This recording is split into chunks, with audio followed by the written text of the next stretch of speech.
You could survive on the surface of Tartarus, briefly. You're a block of frozen meat, and I like you already.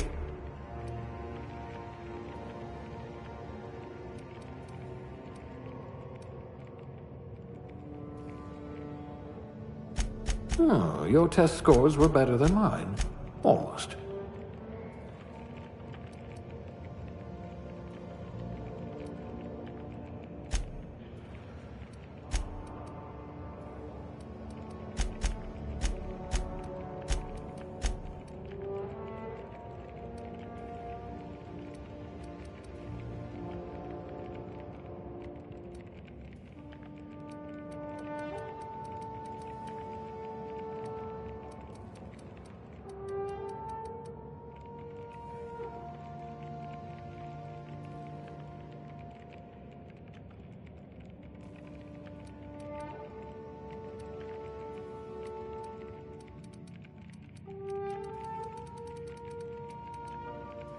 Someone with a talent for exploiting insecurities.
Your skills would have been wasted in a corporate lab.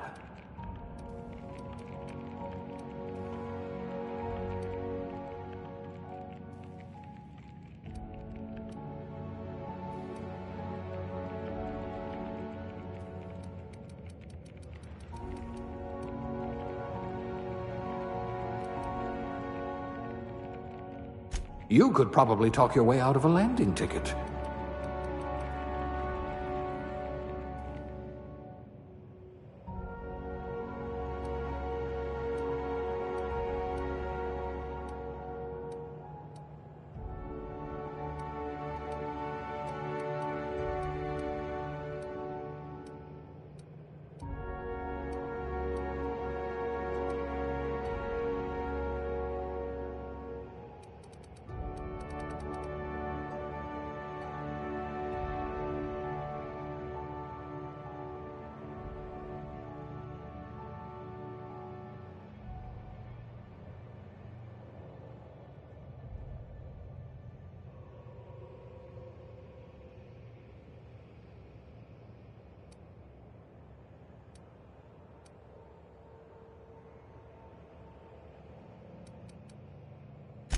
You're so much more than your designated profession.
Looks to be your lucky day, my friend.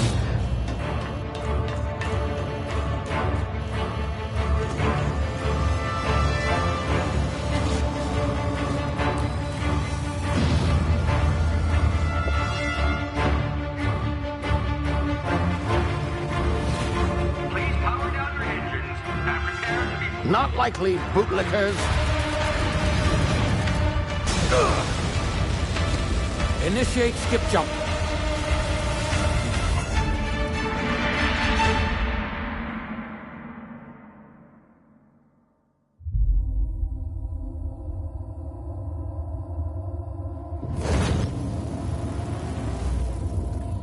Status. Structural integrity down 25%. Power levels down 10%. Skip drive. Shit. Inoperable.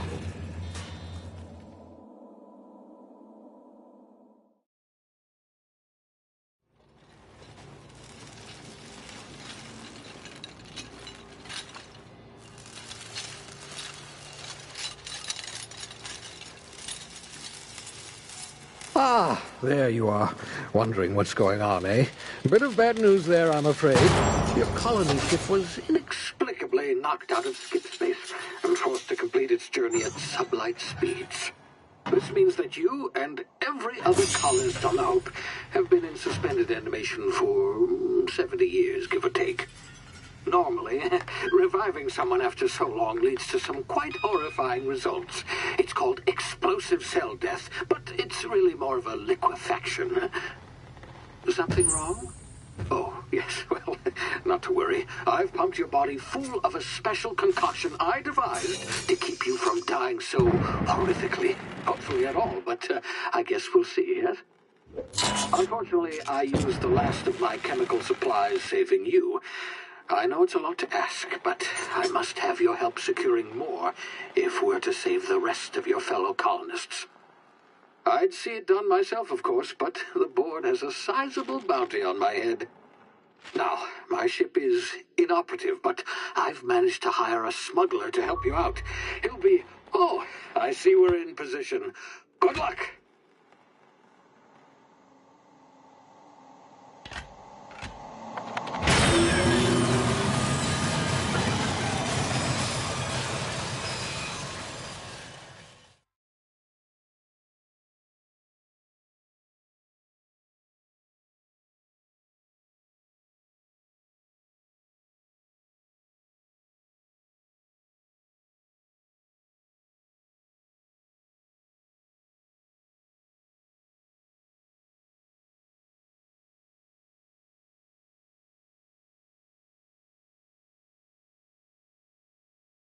Can you hear me? Is this thing working? Ah, there you are. Now, where were we? Oh, yes, the smuggler. His name is Hawthorne, and he should be waiting for you at the landing site. He's to be your chauffeur, so to speak. Not to worry, I'm told he's a specialist. Dashing gunslinger, one-of-a-kind ship, that sort of thing. You'll like him, I'm sure. I've also outfitted you with a simple wireless monitor, so I can track your progress. I'll check in with you as soon as you land. Good luck. All the colonists are counting on you.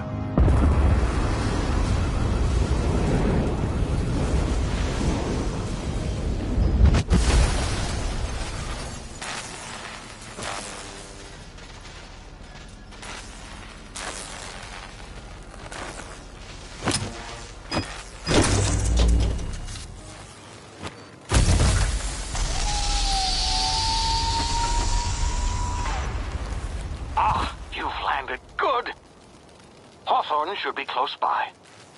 What in law's name? Is that him? Oh, that idiot. I told him to plant the beacon and move away, not stand there holding it. Oh well, no sense in letting his ship go to waste. Hawthorne won't mind you taking his ship. Better you than the board, huh? Not sure I trusted the fellow. Might have gone after the bounty on my head. Shame about the whole squashing thing. Nasty way to go.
You see now, you've been frozen for a while. There's bound to be unforeseen side effects.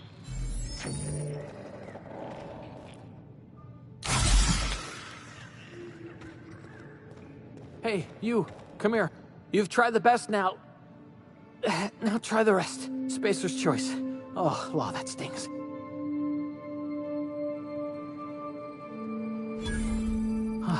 Looks like the bleeding stopped. I owe you one. Hope you don't mind me omitting this little exchange from my report. Spacer's choice doesn't like us accepting outside help.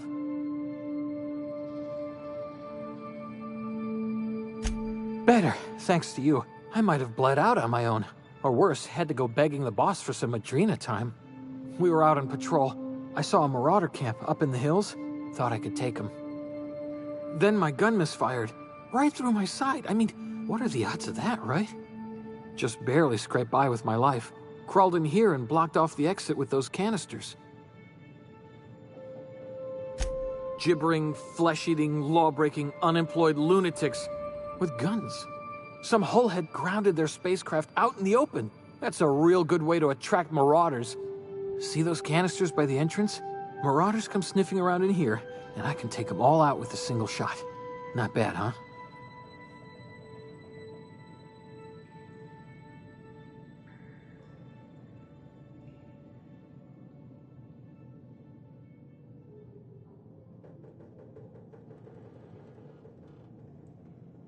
Yeah, okay.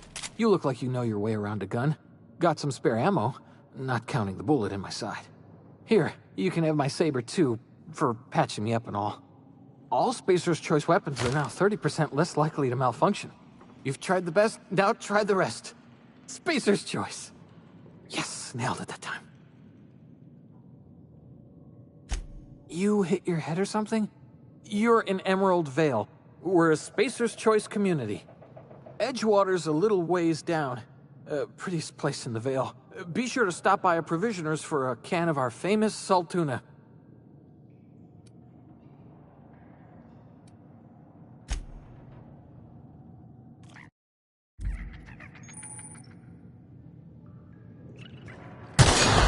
Damn it, my ears! Oh, what just happened? Can you hear me? What in the... This...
What in the blazes?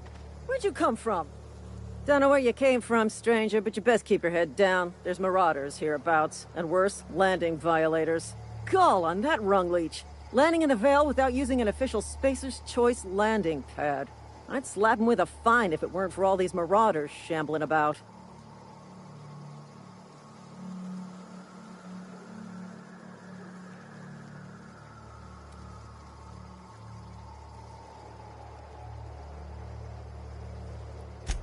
Really? How is he?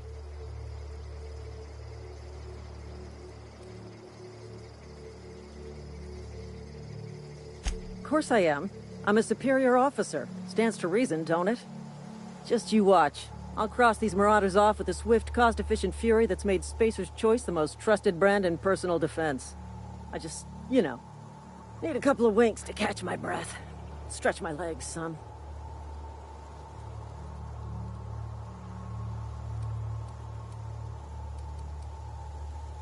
Well, sometimes. Management's real good at cost-benefit analysis.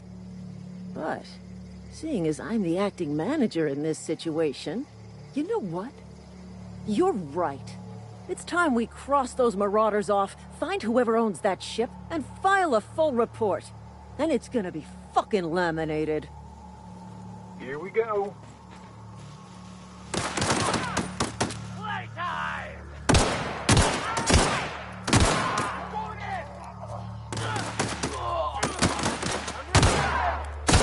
Fine bonus.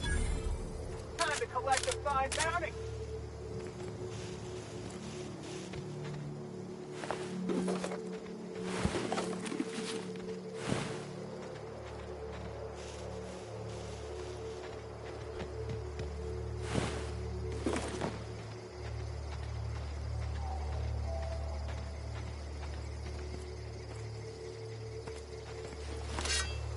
This is gonna take a lot of paperwork. Marauders, deserters, illegal landing. What is this colony coming to? This is gonna take a lot of paperwork.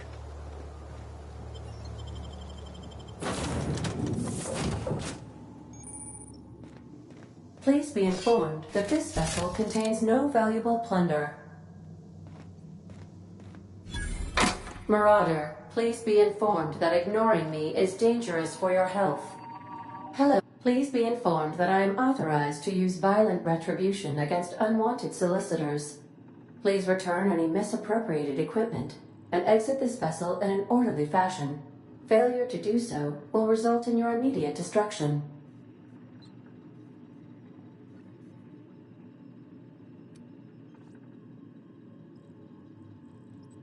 I detect an elevated heart rate, indicating dishonesty.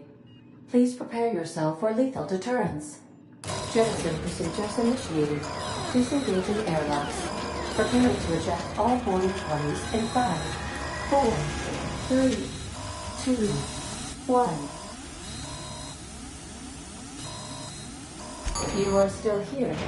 My deception protocols have failed. I have been programmed to express disappointment.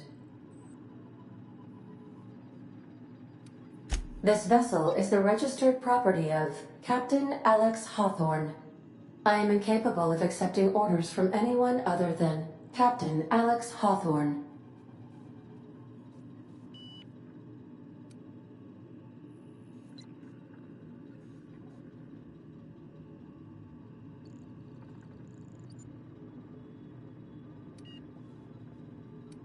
I understand. I will require some time to process this information. Thank you for your patience and for your honesty. I am programmed to take orders exclusively from Captain Hawthorne. If I accept your orders, then you must be Captain Hawthorne. Do you understand?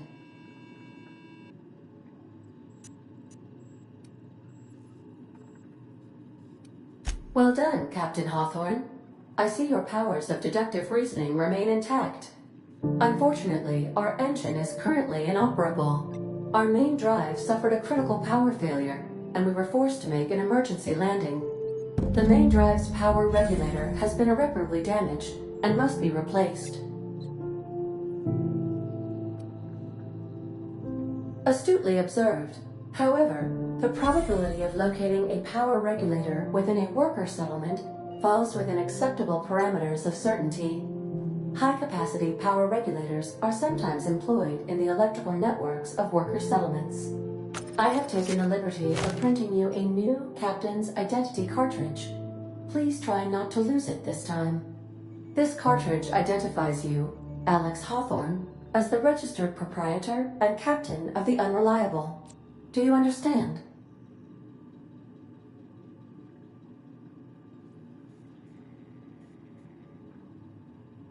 Best of luck in your search for a power regulator. Try to stay alive this time.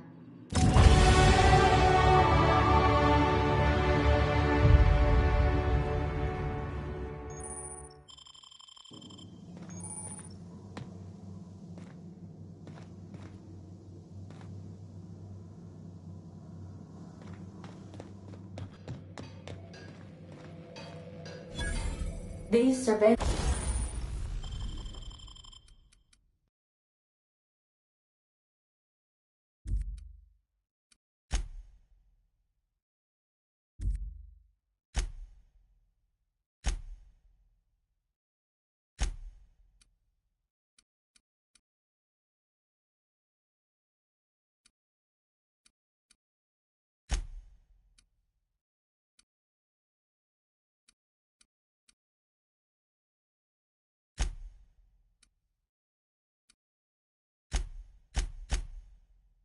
devices allow me to monitor you constantly. Please ignore them.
The ship's engines cannot be powered until a replacement regulator has been properly installed.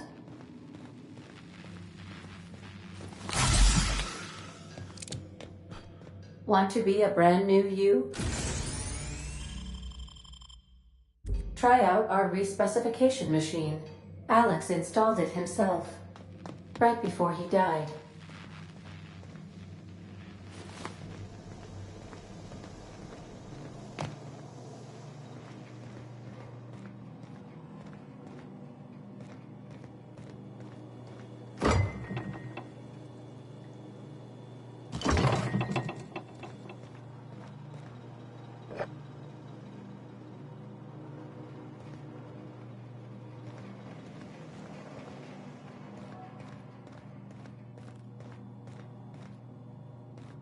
These are the crew's quarters. Alex preferred to travel alone, but he always had me.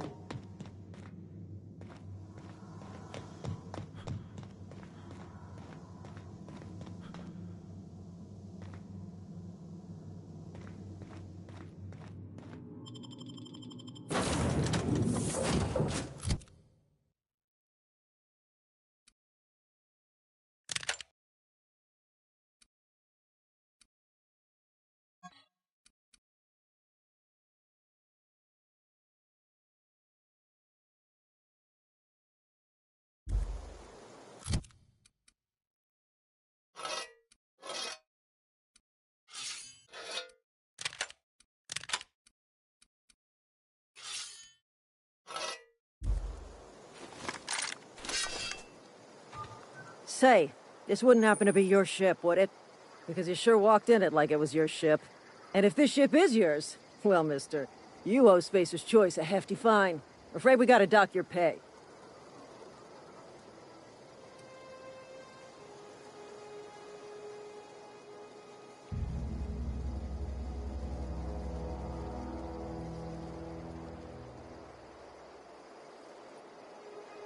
Oh, by the law. I'm so sorry. I had no idea we had an inspector coming. If you'd like to speak with my manager, I'd report to Constable Reyes in Edgewater. Edgewater's not too far. Just follow the road east of here, over past the cemetery.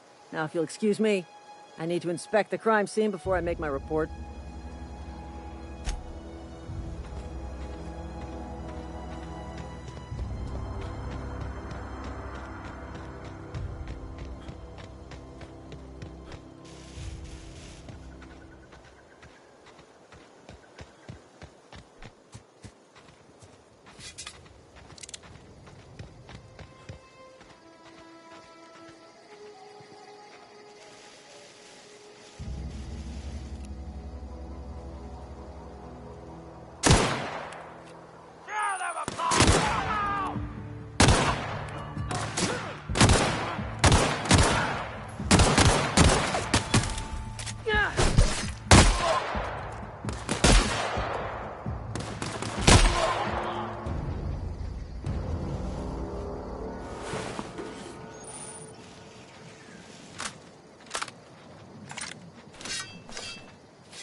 Whoa, hey, where'd you come from?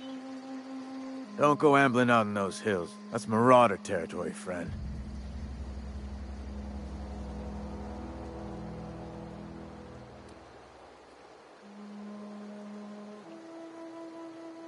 Your pod?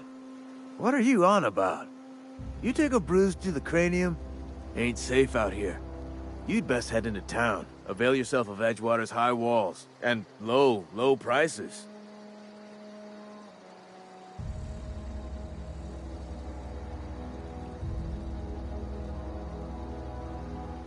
Pleased to make your acquaintanceship. I'd shake your hand, but I've been hauling corpses. You don't want none of that on you. Name's Silas.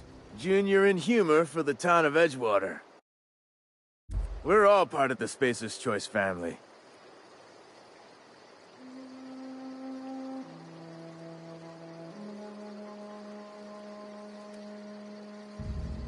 Got a knack for being discreet-like? There's money to be made, long as you keep your nose clean. Edgewater is a company town, board-owned and operated. That includes the cemetery. None of us own our gravesites, we rent them from the company. Renting means money. Money means paperwork. Paperwork means signatures. Some of our families become a mite delinquent in paying their dues, you see?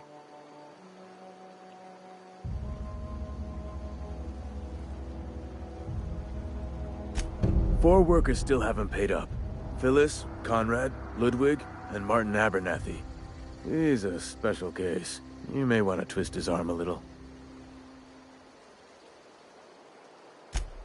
He just is. Look, I don't want to get into it. Just make sure he pays up. Conrad's got a barbershop in town.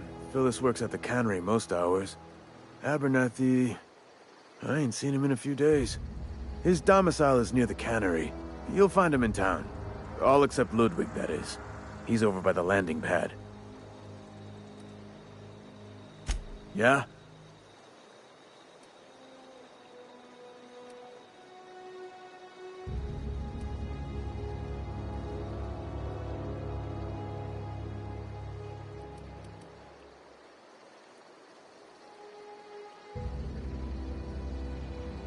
You could look at it that way, I suppose.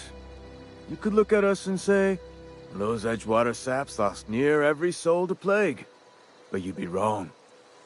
We're survivors. Loyal company folk, braving the wilds.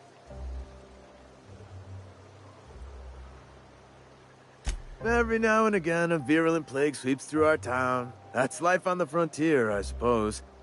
A body grows accustomed. Definitely not the junior in humor, that's for sure. If you've got business inquiries, you should stop by Reed Thompson's office. He's up in the tower above the cannery. Head into town, follow the road.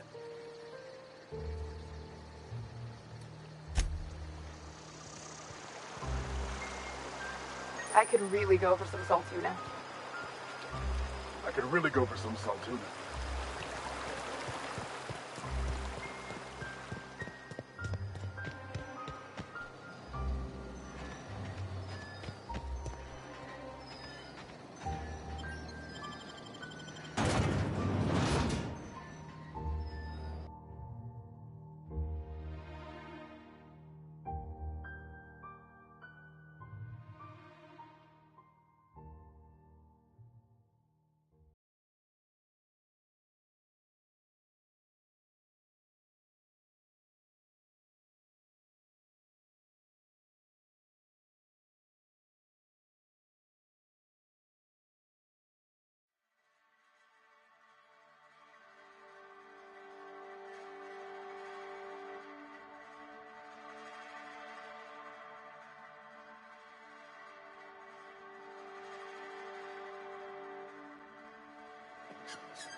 Heard something outside the walls today.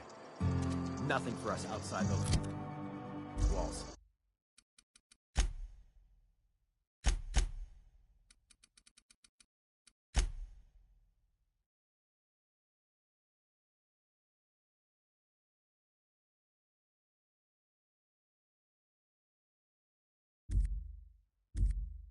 You ought to know that.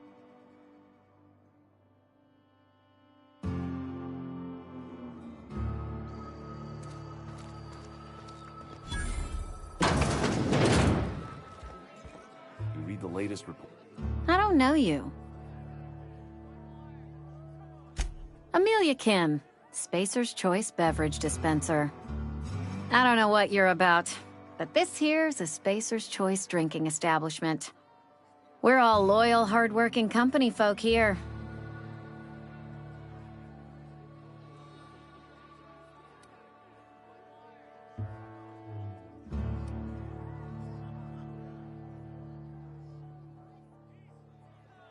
You really think so?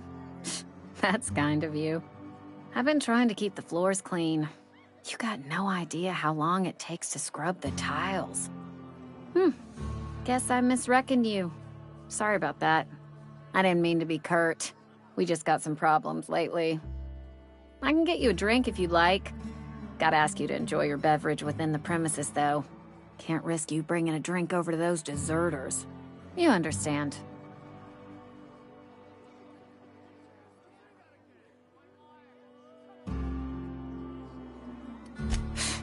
Traitors. The lot of them. Bunch of folks decided they were tired of working and went out into the wilds to fend for their own selves. Town's already struggling to make quotas, even without that band of slackwits abandoning their posts. Bunch of lazy, shiftless rung leeches. Anyway, enough about them. What can I do for you? Coming right up.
You're safer inside the walls.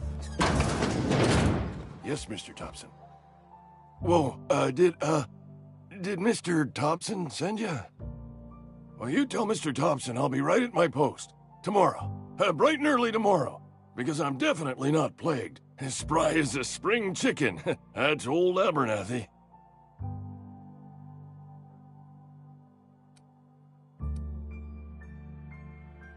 You some sort of wandering alienist? Walking into a man's own domicile, pestering him about his mental state?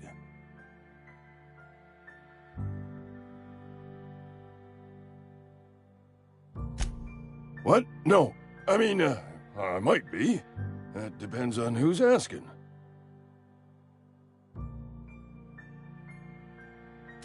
Silas knows, doesn't he? That's why he sent you. That's why he wants me to pay up. He knows.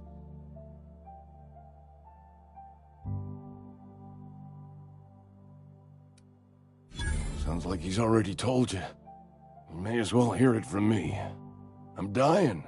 I'm not long for this world. The date of my expiration is fast approaching, and soon I shall be ushered through the great cannery in the skies. It's plague. Has to be. Silas knows. He knows I got one foot in my grave, and now he wants to charge me for the other one.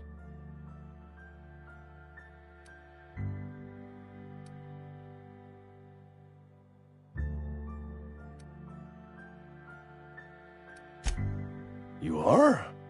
Oh, wow. First time anyone's ever told me that. I'll pay your fees. I don't want any trouble from Silas. But if you could see your way to freelancing for me, I could really use the help.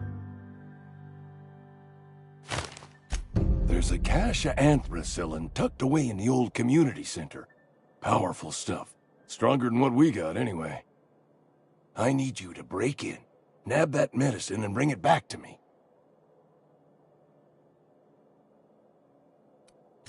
I'll do what I can.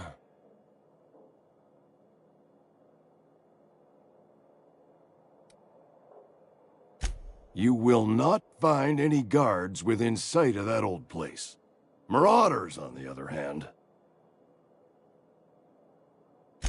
I have it on good authority. There's a gang of them squatting there. I advise stepping softly. I tried medicating myself with Adrenatime. Didn't do much for me, as far as I can tell. Anyway, I can't just buy medicine. Distribution of medicine is strictly prohibited to any workers beneath the acceptable margin of health. Company policy.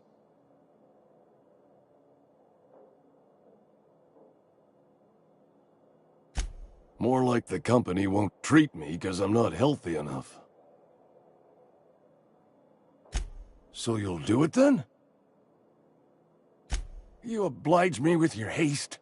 I think I feel the plague spreading. Oh, Law, it's in my spleen now. I can feel it.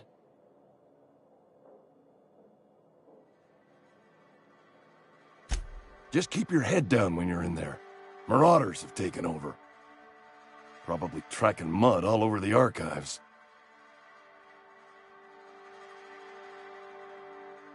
I know that, but I got nobody else to turn to. Reed would have wrote me up. Constable would have locked me up and wrote me up. Could have gone to see the good vicar, but I never did find my courage.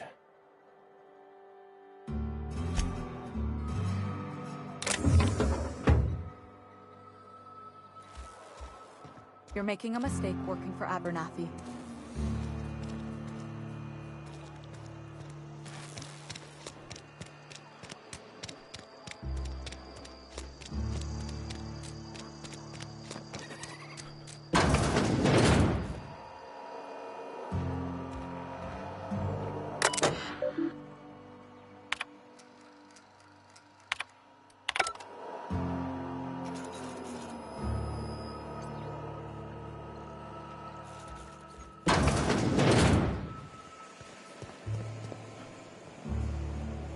You're safer inside the walls.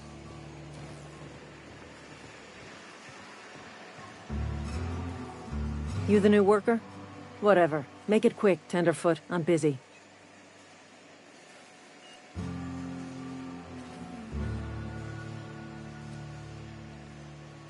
Foreman Granger, mind those words don't come out of your mouth unless preceded by yes or right away or thank you. Shit. Silas still on about that? Here, take the fees. I'd appreciate it if you didn't tell Reed I was late on my payment. Because they're not my fees and not my gravesite. Guy I worked with shot himself. I paid the bill.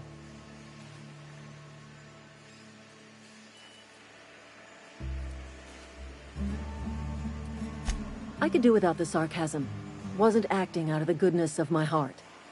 Law requires delinquent gravesite fees to be paid by the deceased party's closest living relative, which meant me. Shame, though. Eugene was a good worker. Woke up one morning and put her round through his upper story. Can't imagine why. The kid was doing all right at his desk. We all thought he was an upstanding receptionist. Just between the two of us, I'm pretty shocked his weapon didn't misfire. Spacer's Choice handguns aren't the most reliable.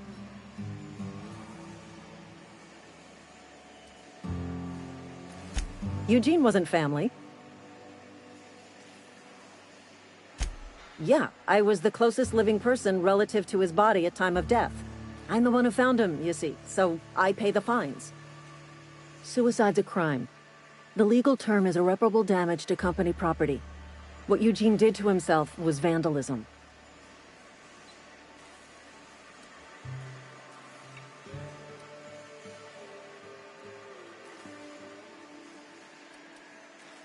I'm plenty serious. In fact, I'm a little upset Eugene didn't think things through.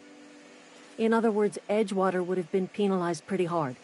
Whatever Eugene was worth as an asset, we would have had to pay out of pocket to Spacer's Choice.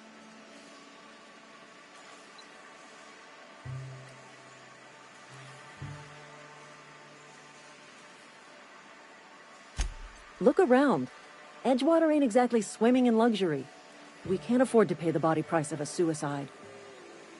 All I know is Silas asked me for Eugene's gravesite fees, which means he was approved for burial, which means his papers went through, which means the town's in the clear. I'm just glad to put this whole ugly affair behind me. Eugene can rest his bones in peace, and the rest of us can get on with our own lives.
Thank the law.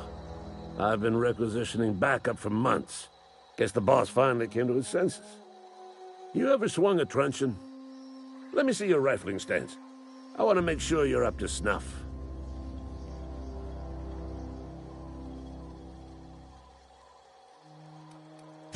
I told Silas I'd pay my dues if he agreed to join the Resistance. Guess this means he's finally heard the calling.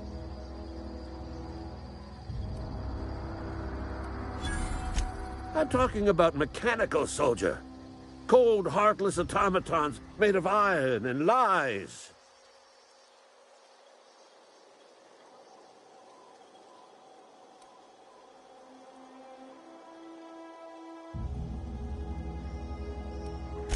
Just my luck. I ask for backup and the boss sends me one of them simple folk. All right. Listen real close. Auto-mechanicals. Creatures forged in the fires of malevolence. I seen them over by the old power plant. Clattering about. Firing at the birds. Orchestrating their uprising.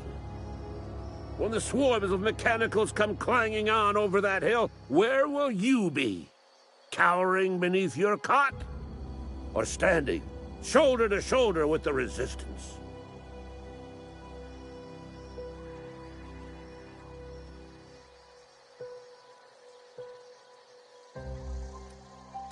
Go on.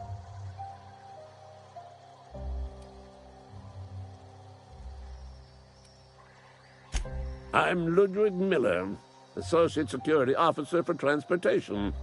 Officially, unofficially, strictly between you and me, I am the only thing standing between Edgewater and total annihilation. I've been gathering up a war chest over the years. Saw tuna cans, mostly, some Spacer's Chaw, few bit cards. I'll reward you for your aid. Enlistment fees. Yeah, I suppose. Wouldn't want to give the Resistance a bad name. They have sent a scout, prowling around the junkyard just behind our beloved town.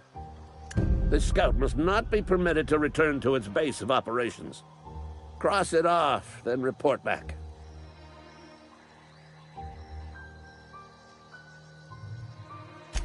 Mechanicals got a weak spot in their midsections. I think the technical term is, the blue glowy square thing.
heard something.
Been eating nothing but salt tuna for a year.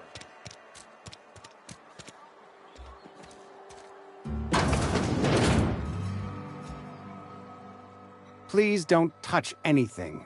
Your hands are probably crawling with germs. Physical hygiene recapitulates moral hygiene. Cleanliness is next to lawfulness.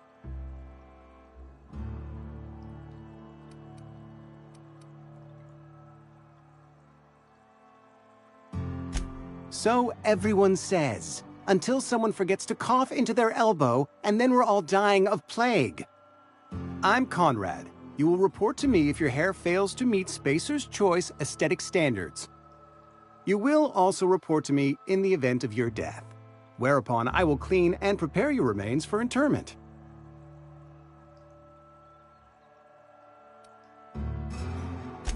Ah, gravesite fees.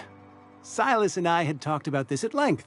I thought I'd made it clear my pecuniary situation precludes the necessary restitutions.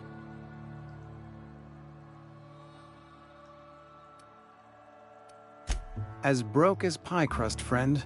Bidless, indigent, destitute. I simply cannot afford it. I am a blemish on the prosperity of our fair settlement. When I expire, I expect Silas to toss my body into a ditch.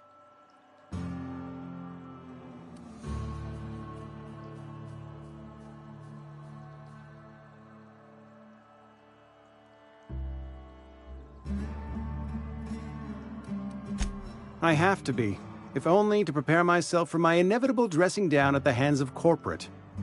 Tell Silas I can't afford to pay, and that I fully expect to have my medical rights revoked for this dereliction.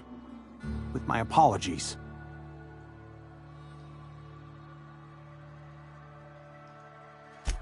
Some time ago, I fell ill with the plague. By the grace of the law, and through my own hard work, I'd proven worthy of treatment. Frankly, I don't imagine I'll earn that right a second time. The barber work hasn't been profitable, you see. I've had to keep this old place running with my own savings.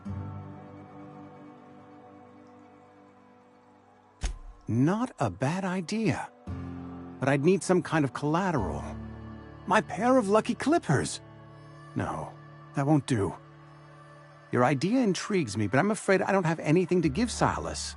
I'm open to suggestions.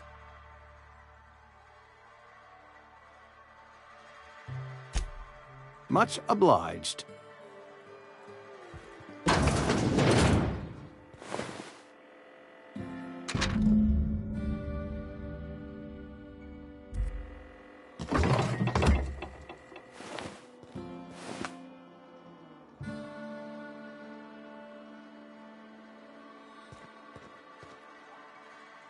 What can I do for you?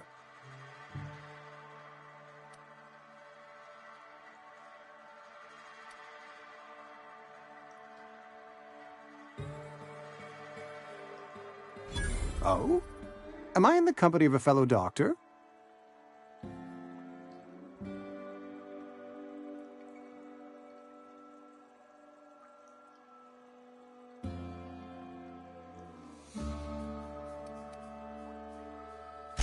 Experience was my teacher. Experience and... So, you want to be an embalmer, brochures 1 through 5, courtesy of the Spacer's Choice Department of Career Development. You know about Eugene? How?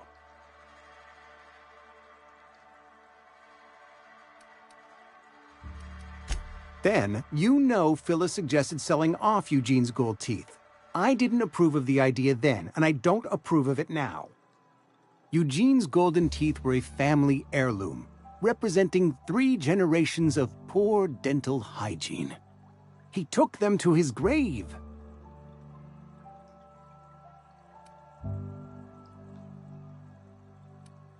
That's unthinkable. Eugene's body and all rare earth minerals contained therein are solely the property of Spacer's Choice. I can't ask Silas to dig up a man's body and pry a few teeth loose from his jaw just to pay my bills. Can I?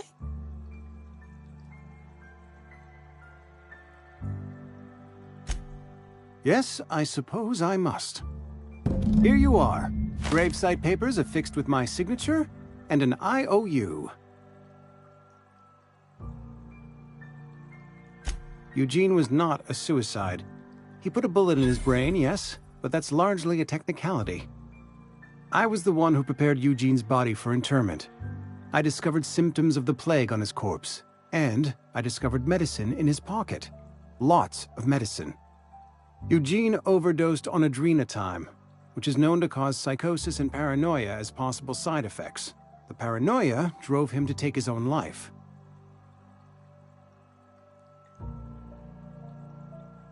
It's a miracle of bureaucracy.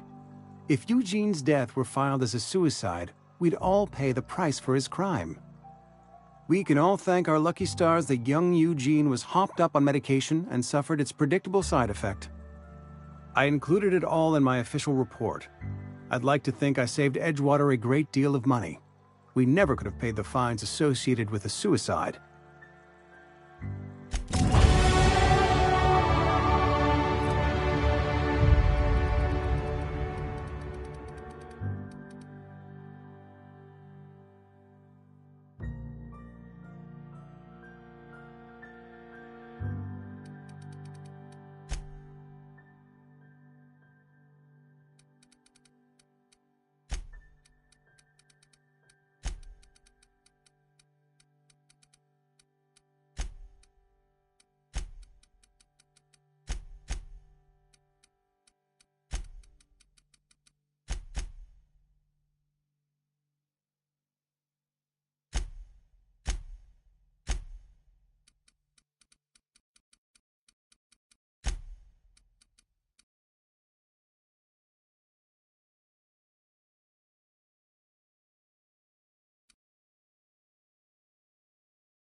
Fancy threads.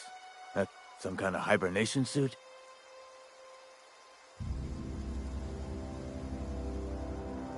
run into any trouble? Reliable work from a freelancer. That's gonna take some getting used to.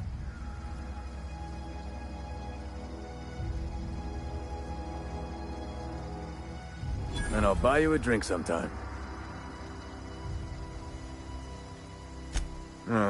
Suppose you've earned it. One good turn deserves another.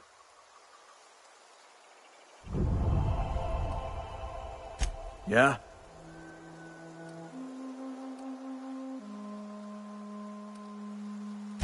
Hang on, I'm doing some math in my head. 20, 30, carry the 1... all my life? Work's been real good to me. Fresh air, exercise. Only problem's the paperwork. Can't get anybody to pay their gravesite fees. Former people, yeah. Marauders been raiding my grave, you see? Hence the armed guards.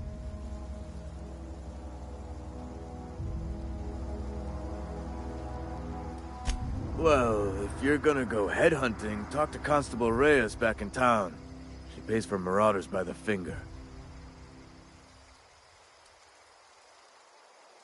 Couldn't tell you.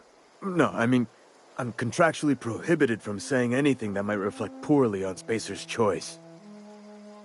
Avoid it. Shouldn't have said that either. Look, forget I said anything.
Bring us honor, soldier.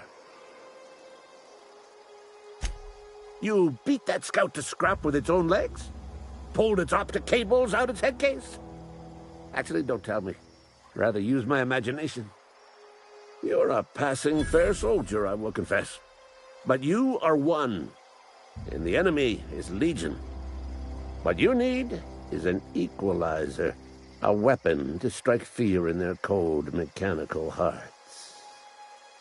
Cantina, lavatory, behind one of the toilets. That's where I've kept it hidden all these years.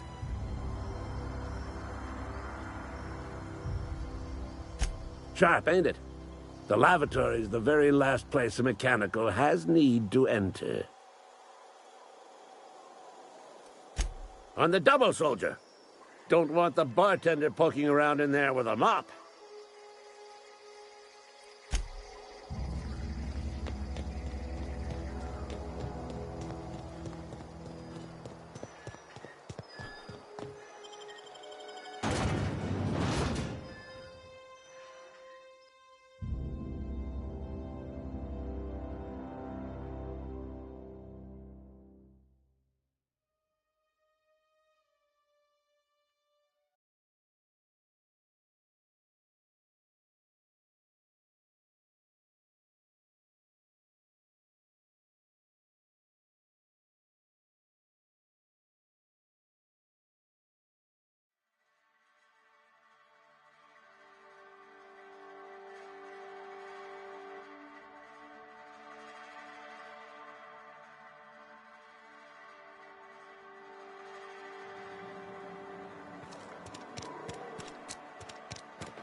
Sorry, I'll just be a minute. Wonder if the plague's ever gonna pass.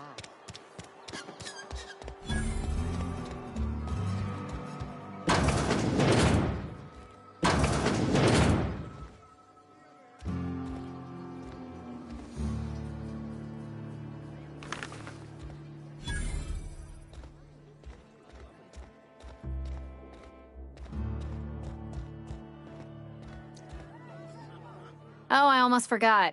I'm contractually obligated to recite company slogans to any visitors. We'll get you mostly drunk at half the price. Spacer's choice. Do you now? And what makes you think Mr. Thompson wants to talk to you? He's a busy man. You want to talk to Mr. Thompson, try ignoring your duties. He'll summon you up to that great big tower atop the cannery, and you'll get yourself a proper dressing down.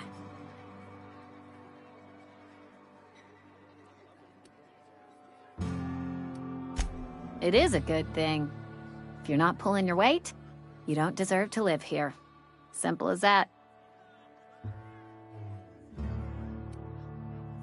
Go ahead.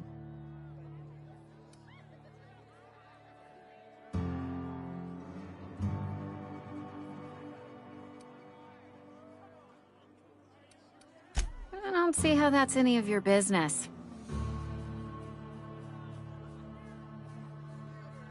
You're the first to ask after me in some time. I'll give you that. But I don't have a story to share. My family's worked Spacer's Choice for 2 generations, and I've lived in Edgewater just about all my life. Wanted to work in the sciences once upon a time. Would you believe it? That was a wild fancy. Glad I disabused myself.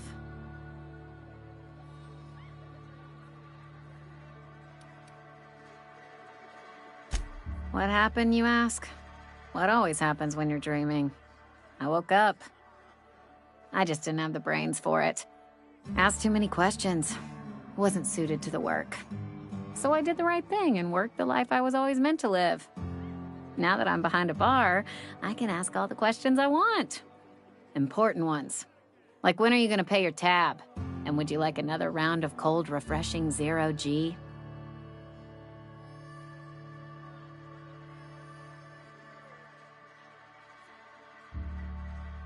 Don't talk to me that way, please. Spent many years disabusing myself of that notion.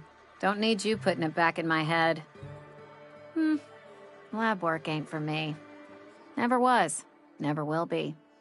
Spacer's Choice put me where I belong, and for that, I am grateful.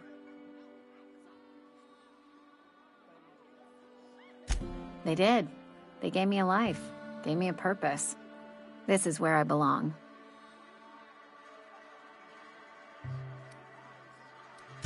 What's wrong with that? It's good, honest work. Pots and pans don't scrub themselves. Glasses don't fill themselves either. Unless you're in Byzantium. I hear everything's automated there. Not that I'll ever find out.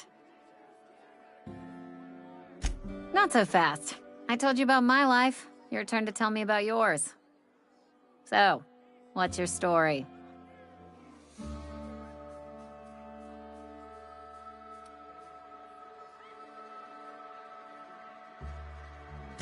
What's there to figure out? Stands to reason you work for a company. You ain't Spacer's Choice. Could be you're with Auntie Cleo.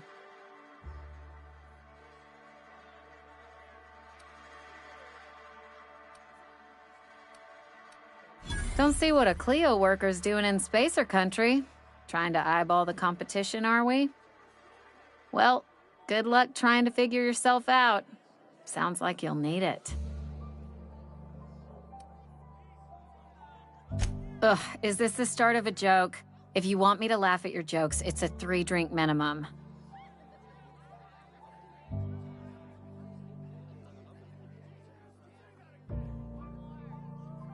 Coming right up.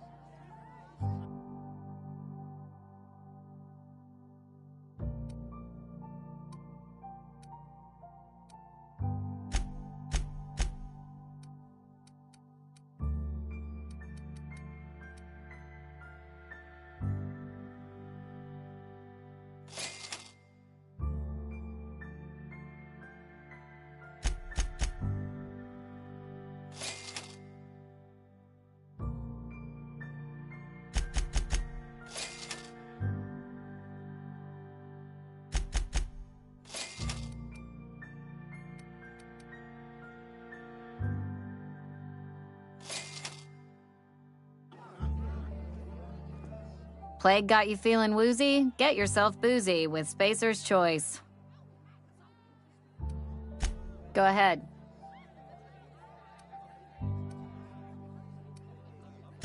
Suppose I did. Ready to talk about it? That right? Prove it.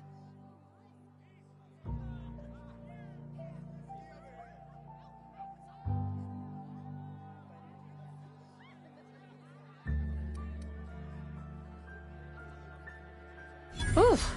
You knocked your head in the cannery, didn't you? Injuries come out of everyone's pay. Says so right there in your contract. So, you want to tell me what your story really is? Ah, I know that serial drama. They were playing it just the other night. What was it called? The Last Spacer? You're right. I don't believe you. I'd advise you to keep that story unsaid. Don't want people thinking you're a loon.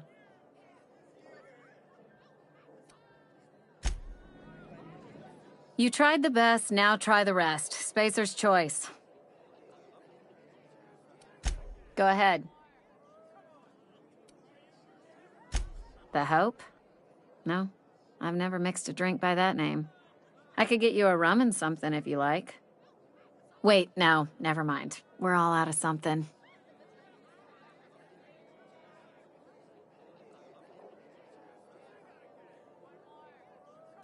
You feeling a bit flushed? Look, why don't you go set yourself down in the corner before you get all tangle-footed?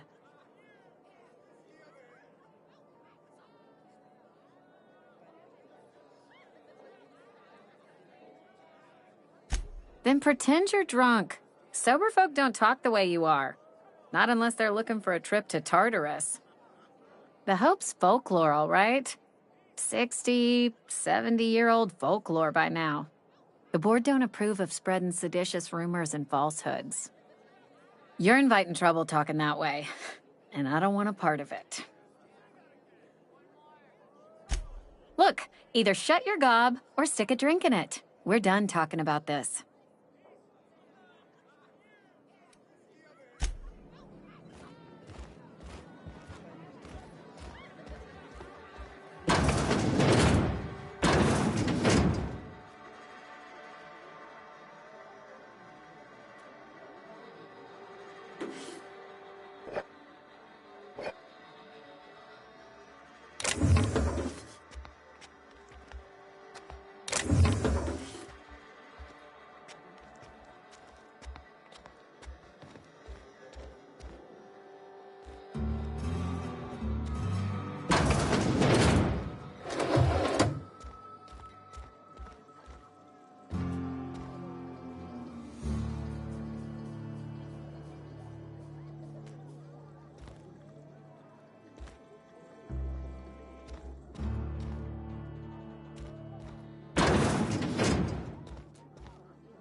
Keep your distance, friend. Sick house is no place for a traveler.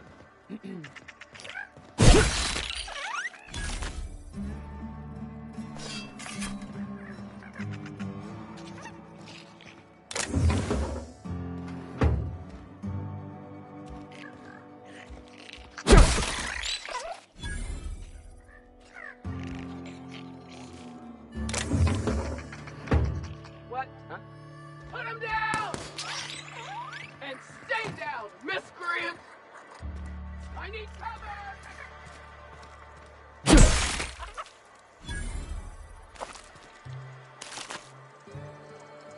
Waste of company ammo!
If you're falling sick, I don't want you near me.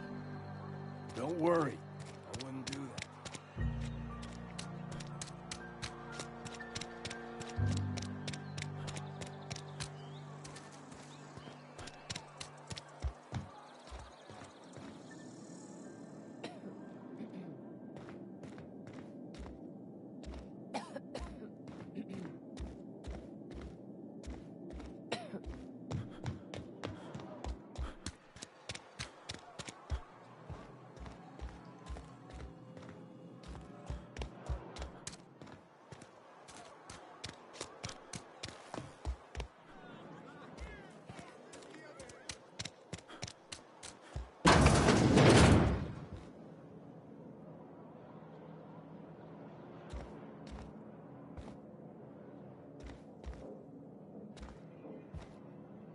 It's not the best choice, it's Spacer's choice. And before you ask, I'm all out of deluxe salt tuna. All I've got is gourmet.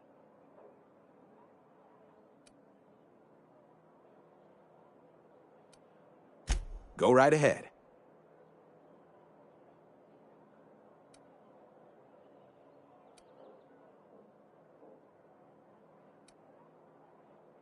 Other than yourself? Definitely the vicar. Don't get me wrong. He seems a decent man, cut from church cloth, knows his scriptures. But there's something about him that bothers me. Like he's not one of us. Sometimes I suspect he doesn't even want to be here. What, you mean Edgewater? That's a peculiar question. This a test? Am I being tested right now? It's, fine and dandy. Couldn't be happier. Wouldn't want to spend my life working anywhere else. Prettiest little town on Terra 2.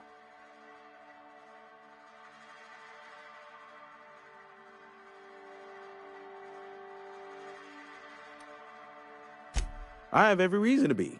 I caught a real break working in a place like this. I don't get paid for banter. Was there something you needed? Go right ahead. Plague? I don't know anything about a plague.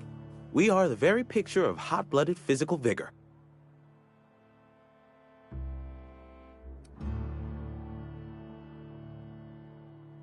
You have got the wrong idea about me. I've got nothing that needs hiding.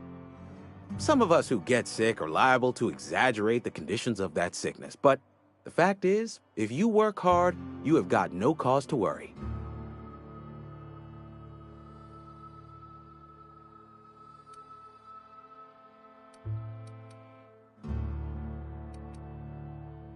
Survival of the fittest.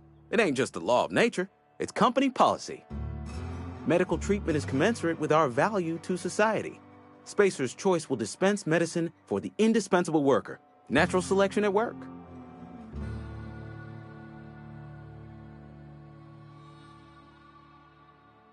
It is better than fair. It's company policy.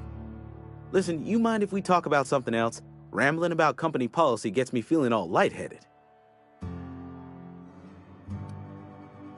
You ought to go have a talk with the boss, Reed Thompson. He's up in his tower above the cannery. Music to my ears.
Spacer's Choice, the brand of choice for spacers on a budget. Music to my ears.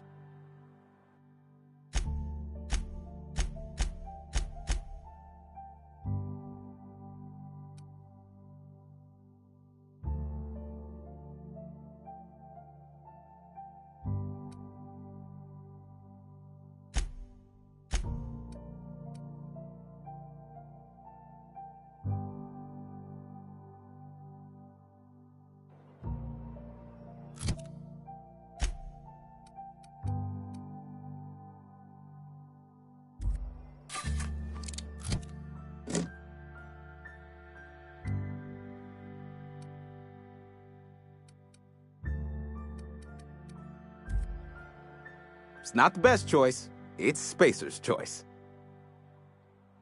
Music to my ears.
If you're falling sick, I don't want you near me.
Bring us honor, soldier. Feast your eyes, soldier. This here is a genuine Spacer's Choice injury customizing unit, designed to deliver a lethal blast of electrical discharge. I call it the Hand of the Law. You ever want to see a mechanical flailing around like a grounded fish? You stick a couple thousand volts in its guts. With compliments from old Ludwig.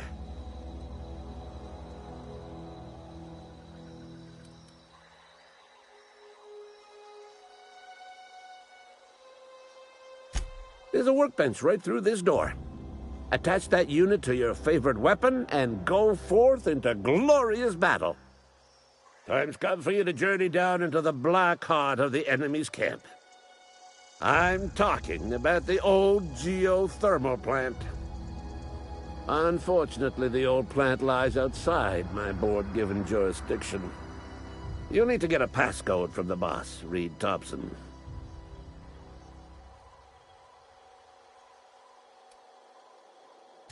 I need you to get us the brain of a mechanical. Well, not exactly a brain. Anatomically speaking, what we're looking for is a logic module.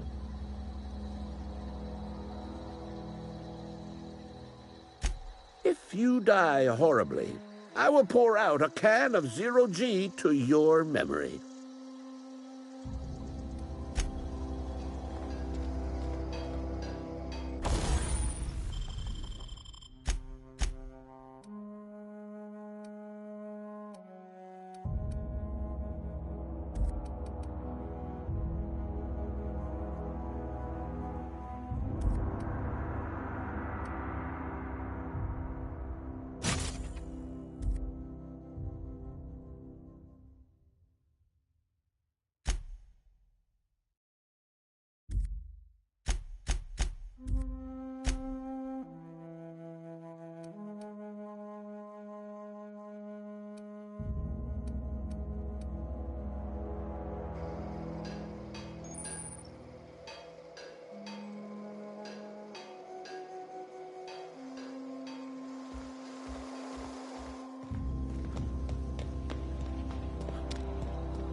The grease monkey.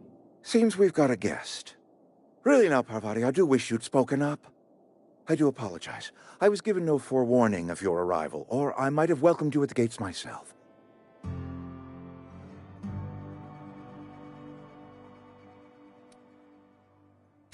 I'm Reed Thompson, Outpost Administrator. I cannot help but notice you are not in uniform.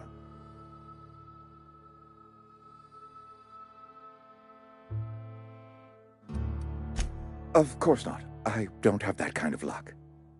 Seems I allowed my excitement to run away with my wits. Been a few seasons since we've had a visitor pass through.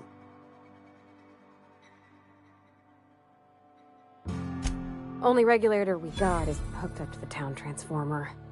Mr. Thompson ain't liable to be keen on dismantling it. I beg your pardon. I am most emphatically not keen on any such thing. I can't let you have our power regulator. But I happen to know of another one, and I happen to know exactly how you may retrieve it without frying yourself in the process.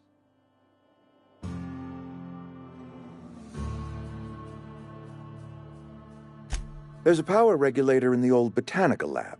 It's mostly abandoned, so all that power is being squandered. Go down to the geothermal plant. Reroute power from the botanical district over to us. Once their power's shut down, You can have their regulator and be along on your way.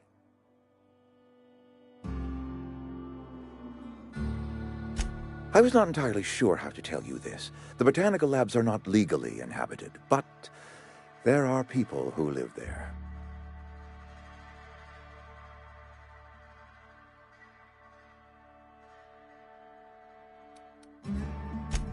No, I do not imagine they will be pleased. But like a parent disciplining an unruly child, you will be doing them a kindness. The people living in the botanical labs, they're deserters, former workers. I need them back at their posts. I need them to come home.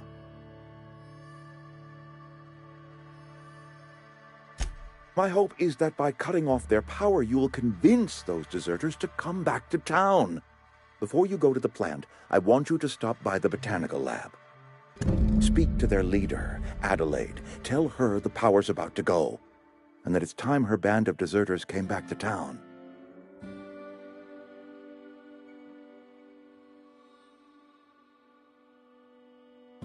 My dad told me all about the plant. Taught me all he knew. I could come in useful. I mean, if that's all right with you, Mr. Tobson. Sir.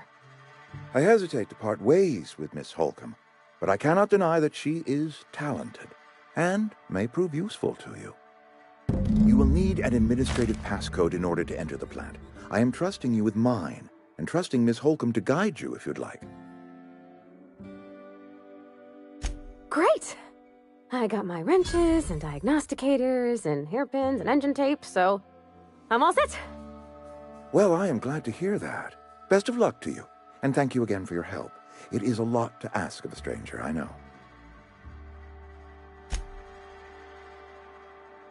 We better clear out of Mr. Tobson's office before we talk.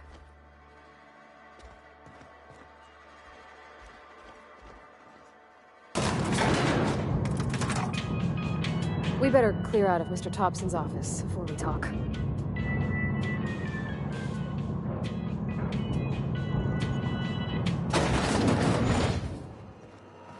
Hey, mister, can we talk? Sorry. You got a minute? Sorry. You just want to get out of here. And you likely don't want to tag along like me. It's just, Mr. Tobson has his own view on matters, on account of it's his job and what all, but that's not the only side of the tale. To Mr. Tobson, a person's a gear. It does its job quiet-like. If it squeaks or stutters, it gets replaced. The deserters are decent folk. I knew some of them before they left.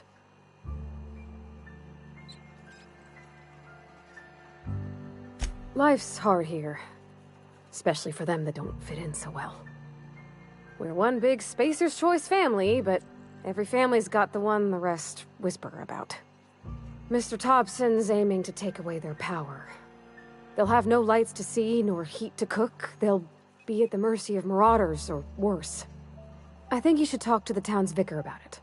Max, his name is.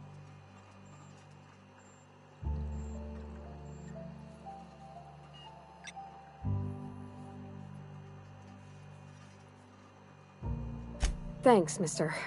I just think when you gotta make a decision that'll hurt somebody, it's best to think on the right and wrong of it. That's what my dad used to say anyways.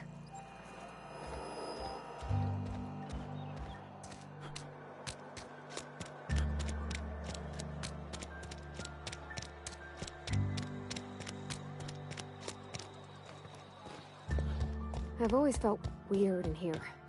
It's too clean. Hey there, Mary. Yes, what is it? You're an outsider. Fantastic. Vicar Maximilian de Soto at your service. Or Vicar Max, if you're the sort who prefers brevity. And Ms. Holcomb as well. How rare to see you out. And with a complete stranger. Curious. Just tagging along, Vicar de Soto. Don't mind me. I so rarely get new people to talk to. Name your poison, anything at all. Spiritual counseling, this season's tossball predictions, the quickest way out of town. What? I thought you would talk to him. You wanted to speak to me, Ms. Holcomb? Every time I've tried to engage you in conversation, you look at the floor, answer in single words, and slink away. I can't imagine what would be so grave as to drive her to my mission. What has Mr. Thompson asked you to do?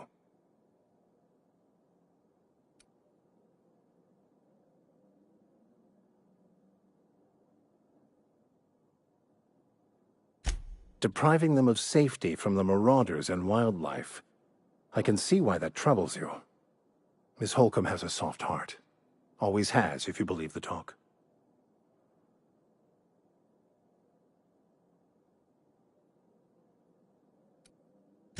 They rejected the order of society and live beyond the walls so thoughtfully provided by our Spacer's Choice patrons. Does that strike you as a responsible life choice? Assuming your goal is to save as many as possible, then you should bring everyone together. Send the power to Edgewater and convince the deserters to return to the fold.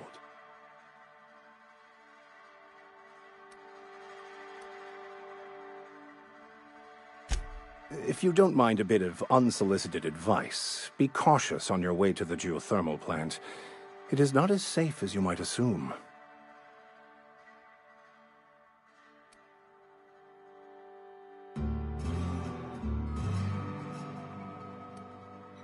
One of the reasons I transferred here was to fulfill my duty in hunting down banned heretical texts.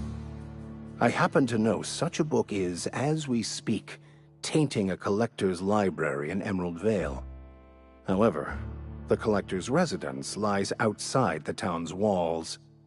My retrieval efforts have been thwarted by marauders who have overrun the property. Should you fare better than me, I'd pay a handsome sum for the book.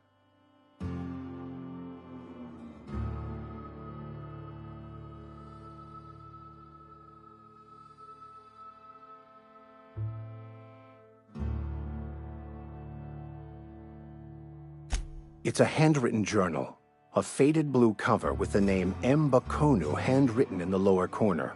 I'll mark where I saw it on your map. Assuming you're serious? Thank you. If you retrieve it, you can always find me here.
Where are we headed?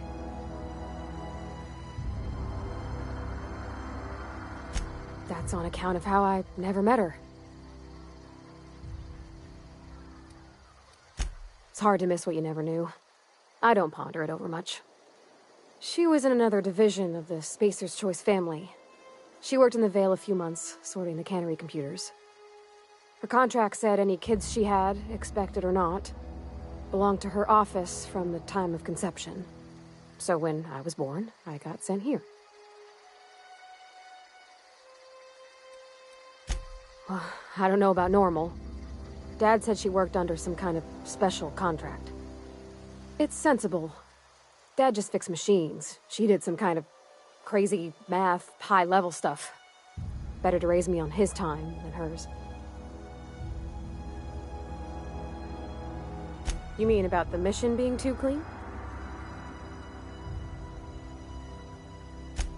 I know, but Vicar says the universe is a machine, that it runs by law. Real machines have gunked up oil, scratches, and worn bits. You can tell they've seen handling, been used by folk.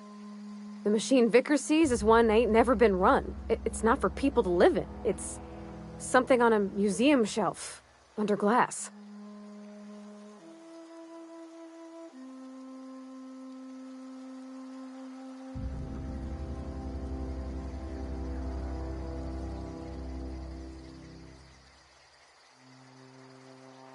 Fixing the universe is a job for somebody way better than the likes of me.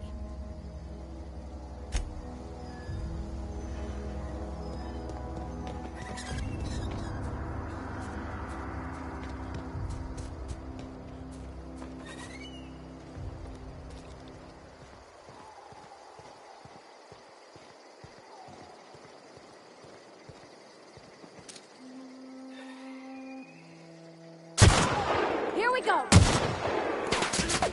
Nice one! We did it!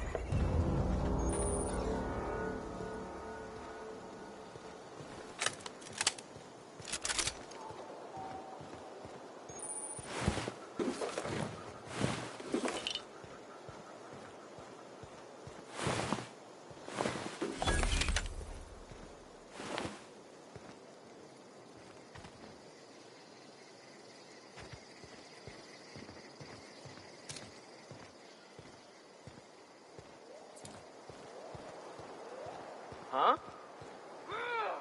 Come out! Here they come!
Clever.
hiding?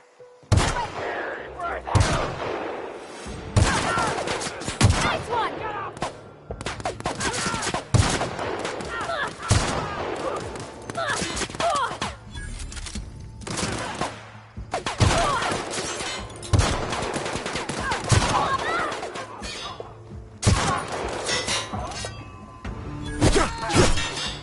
That's the last of them!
Incoming!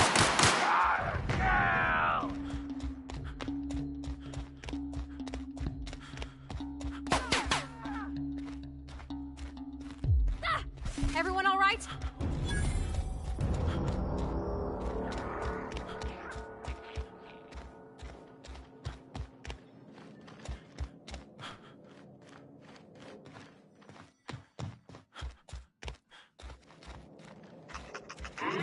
Incoming!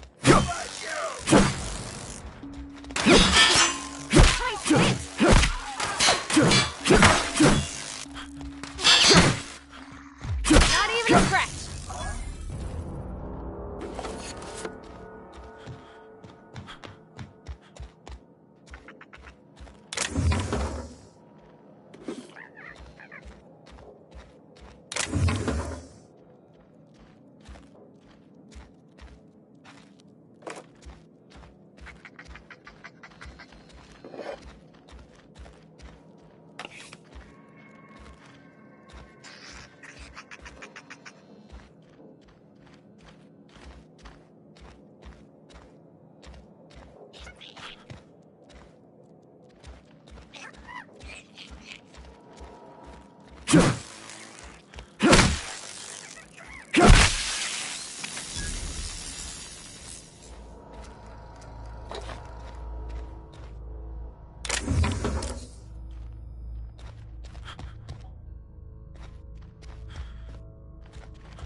Here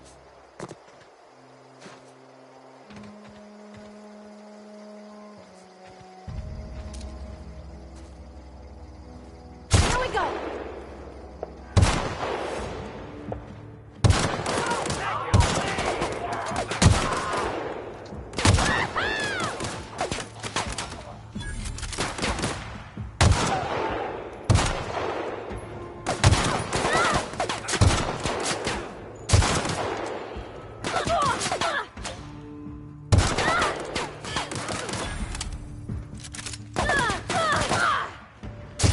That's the last of them!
Look out! Don't mess with us!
I don't know anybody who ever came out this far.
Something there.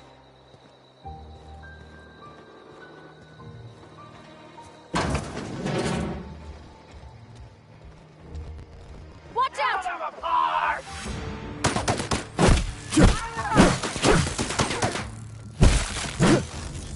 Everyone all right?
Nice.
Move along, stranger.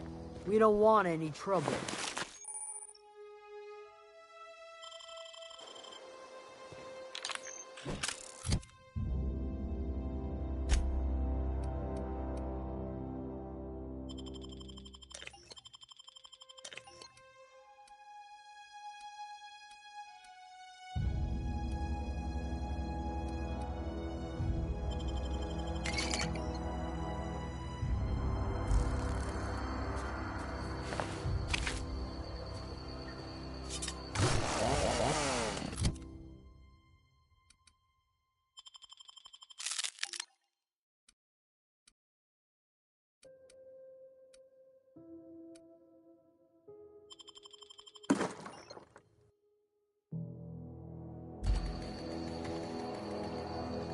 I don't know you. Whatever you're looking for, it ain't here. Move along.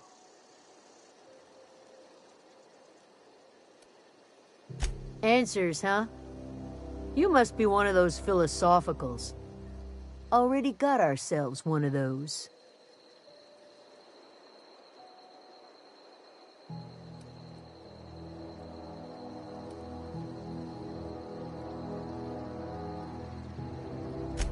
A geo what? Look, plants ain't my purview. You're better off asking after Adelaide. If you're gonna start wandering around my camp, know that I got my sights on you.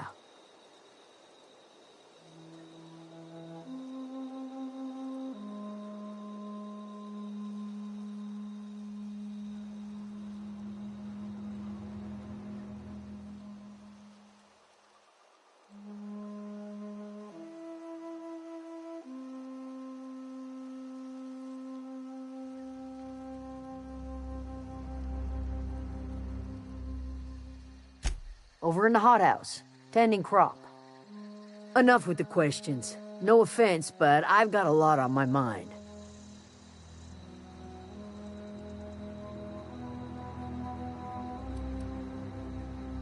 You don't know what enough with the questions means?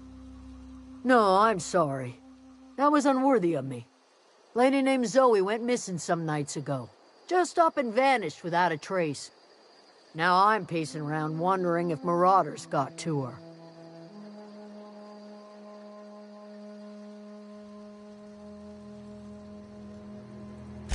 It's not like Zoe to go wandering. Figured she might be out scavenging, but that ain't exactly her talent. Can't imagine where she's gone. Vale's a wide place. She could be anywhere.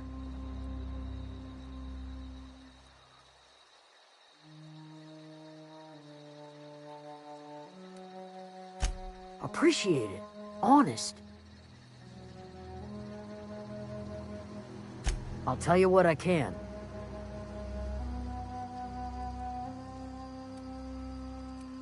Vex me. If she told anybody, they ain't telling me. I'd check her room, but I got yelled at for snooping once already.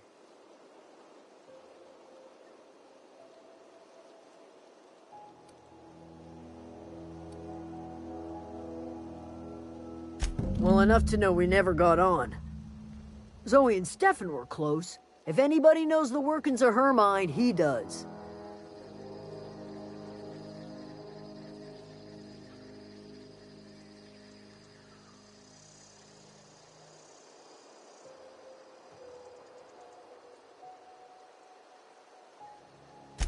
She was lazy and thoughtless, but she's still one of our own. What is it?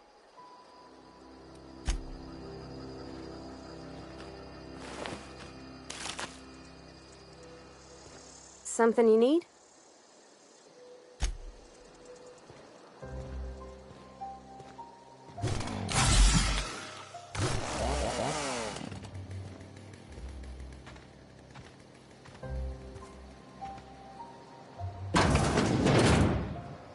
If you're hungry, Stefan's got supplies.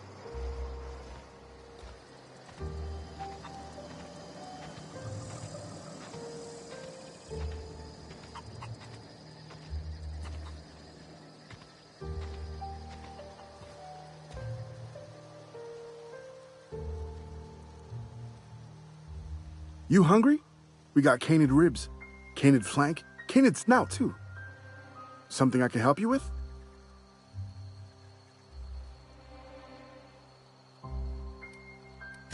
You mean Zoe? Yeah, we were pretty close. Not like her to go loping off.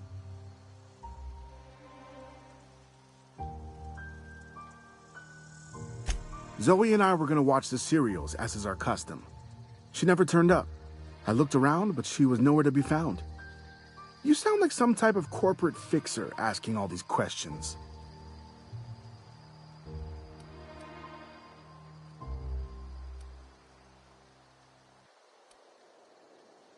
Can't say I recall Zoe ever acting strange.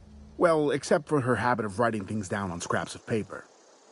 She called it journaling, but I think it's just plain odd. Zoe was always obsessed with this serial, Masked Marketeer. A scion of Byzantium turns to banditry and teaches his marauder companions the wisdom of free market economics. Shame she up and vanished when she did. I had a surprise lined up for her. The other day, I got my hands on a genuine copy of the latest Masked Marketeer. I was gonna surprise Zoe with it, but she was gone the next day. Hey, I got time. Fresh off the limb, and that includes canid meat.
Something I can help you with?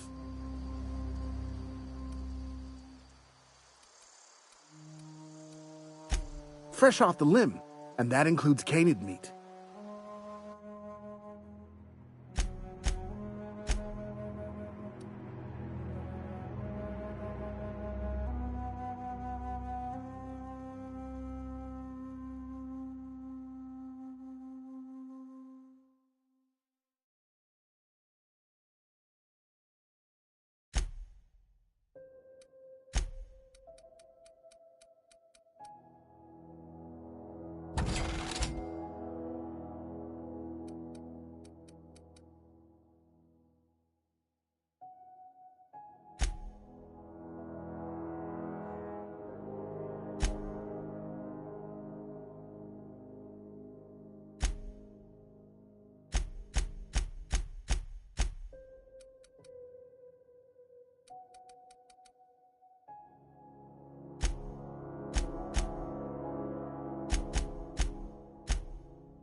Keep your wits about you, friend.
Something I can help you with? Fresh off the limb, and that includes canid meat.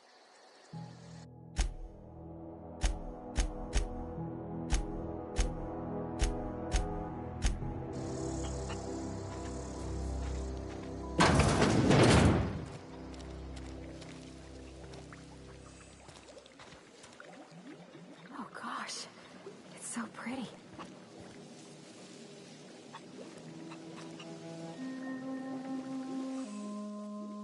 If you're hungry, there's meat turning on the spit outside. If you're bearing illness, find a place to lay your head down and I'll fetch you a poultice. Whatever your troubles with Edgewater, leave them at the gates and be welcomed here. Any questions, dear?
I have been called that, among other things. Green Thumb, grandmother, the strange old lady who keeps flowers. But yes.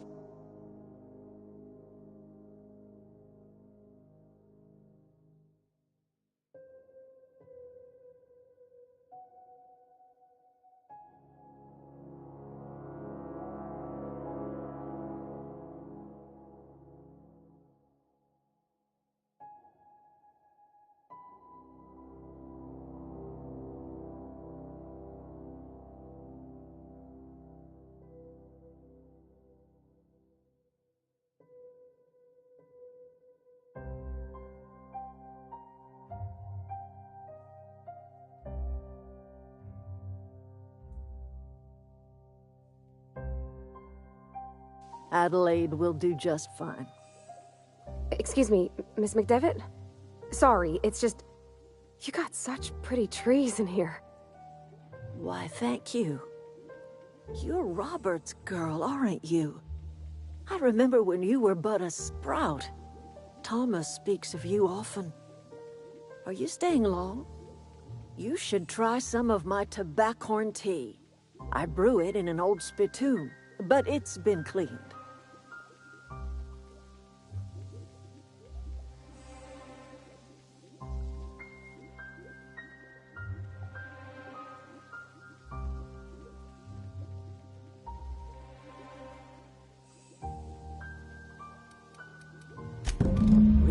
Hobson, you here on behalf of that cold-eyed reptile?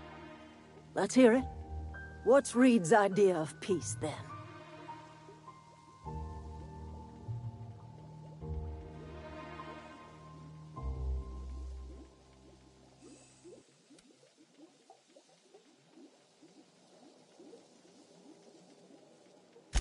Make amends? Spare me. Only thing Reed knows how to make is a mess. Like everything else that comes out of Edgewater, that peace offering is canned. I and my own are living just fine out here by ourselves.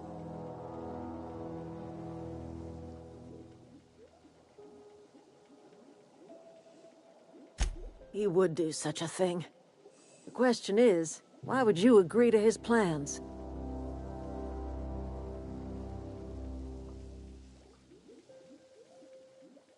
Cannery's got a regulator. You want ship parts, you ought to rip them out of the cannery's guts and leave us be. If you're going down to the plant, you should divert power away from Edgewater and toward our end of the grid. Think about it. You'd be liberating an entire town from a lifetime of service to that odious cannery. Seems the sort of thing a hero would do.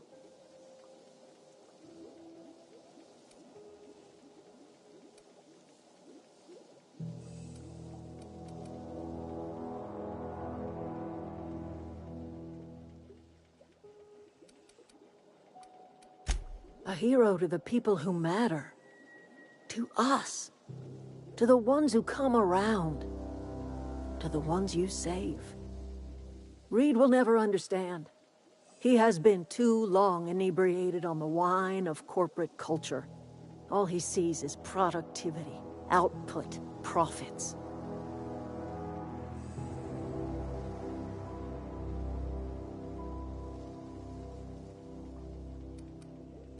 Life in Edgewater grinds to a halt. The cannery shuts down, workers desert in droves, and our own little camp grows and thrives.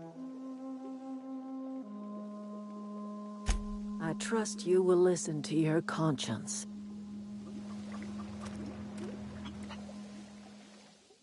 Where are we headed?